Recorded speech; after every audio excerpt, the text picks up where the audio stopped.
অভিযান চলছে, কতটা সাড়া পাচ্ছেন মানুষের কাছ থেকে? এখনো অবধি তো আমি তো কাল থেকেই বেরিয়েছি, বা যতটুকু দেখছি খুব ভালো একটা উৎসাহ রয়েছে সবার মধ্যে। এটাই চাই, সবাই বেরিয়ে আসুক, যতটা সম্ভব হোক। জানা যাচ্ছে যে টার্গেট দেওয়া হয়েছিল বঙ্গ বিজেপিকে তা এখনো পূর্ণ হয়নি। যে টার্গেট সদস্যতা করার জন্য যে টার্গেট দেওয়া হয়েছিল তা এখনো পূর্ণ হয়নি। হয়তো আগে আগে হয়ে যাবে, এখন কেন ভাবার? টার্গেট মানে একটা টার্গেট দেওয়া হয়, বেশি বেশি করেই দেওয়া হয়। এই নাকি ওইটা করো, আমরা যদি 12 বলি তো 10 হয়, অ্যাকচুয়ালি 10ই টার্গেট, সেইভাবে ভাবা হয়েছে। সাংসদ কল্যাণ ব্যানার্জি বলেছেন যে অভিনেতা হিসেবে আপনাকে শ্রদ্ধা করেন, কিন্তু রাজনৈতিকভাবে আপনি শেষ, আপনি ভেসে উঠতে চাইছেন, কি বলবেন? কি বলছে সাংসদ কল্যাণ ব্যানার্জি বলেছেন আপনি রাজনৈতিকভাবে শেষ, আপনি অভিনেতা হিসেবে আপনাকে শ্রদ্ধা করেন, কিন্তু আপনি রাজনৈতিকভাবে ভেসে উঠতে চাইছেন, কি বলবেন? ভাই যে যা বলতে চাই বলুক, আমি কার কাছে জবাব দিই। বাংলাদেশের যে পরিস্থিতি, উত্তপ্ত পরিস্থিতি, এবং সেখান থেকে দেখা জায়গা থেকে বাংলাদেশের ভুয়ো পাসপোর্ট উদ্ধার হচ্ছে এবং চুপ করেন না यार। বাংলাদেশের ভুয়ো পাসপোর্ট নিয়ে পশ্চিমবঙ্গের বিভিন্ন জায়গা থেকে এনআইএ বা কেন্দ্রীয় সংস্থা তারা গ্রেফতার করছে। কলকাতা পুলিশও বলছে ভুয়ো পাসপোর্ট তৈরি হয়েছে পশ্চিমবঙ্গের বিভিন্ন জায়গায়। হ্যাঁ, কেন? তার জন্য কে দায়ী? আমি না প্রশাসন না আপনি? সেটা তো দেখতে হবে। যদি ভুয়ো করতে হয় তাহলে ভুয়ো হচ্ছে করতে। জাল আধার কার্ড, জাল পাসপোর্টে ছেয়ে গেছে, চক্র চলছে একটা। এই জোরে বলুন। জাল আধার কার্ড, জাল পাসপোর্টে একটা চক্র ছেয়ে গেছে। বাংলাদেশ থেকে অনুপ্রবেশ একের পর এক বেড়ে চলেছে, কি বলবেন? এই যে আজকে বলছেন, তো এটা আমি অনেক দিন আগে বলেছি যে এই যেটা হচ্ছে সেটা কিন্তু আমাদের দেশের জন্য ভালো নয়।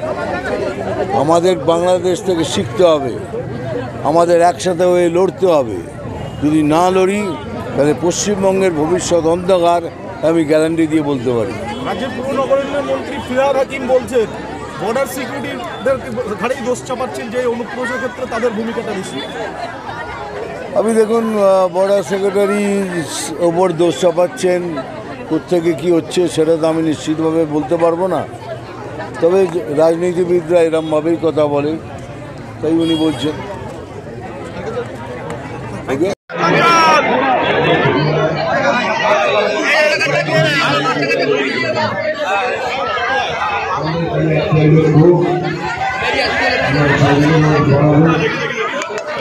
এবং এই যুদ্ধে সবাইকে একা নয়, সবাইকে একসাথে বলতে হবে। তাই আমি আমাদের সমস্ত তাদের কাছে আছি,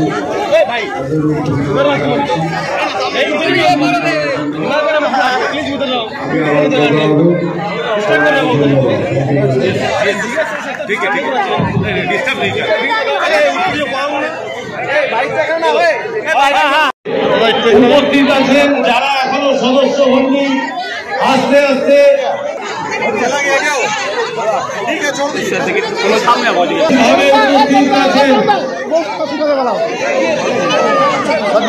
উপস্থিত আছেন। আমাদের সকলের প্রিয় মহাগুরু মিঠুন চক্রবর্তী মহাশয়, যিনি সত্য দাদা সাহেব ফালকে পুরস্কারে পুরস্কৃত হয়েছেন, এবং আমাদের সকলের প্রিয় দাদা হাতে আমি মাইক্রোফোন তুলে দিচ্ছি। শব্দযন্ত্রে যারা আছে তারা রেডি থাকে। আপনাদের জন্য আপনাদেরকে এখন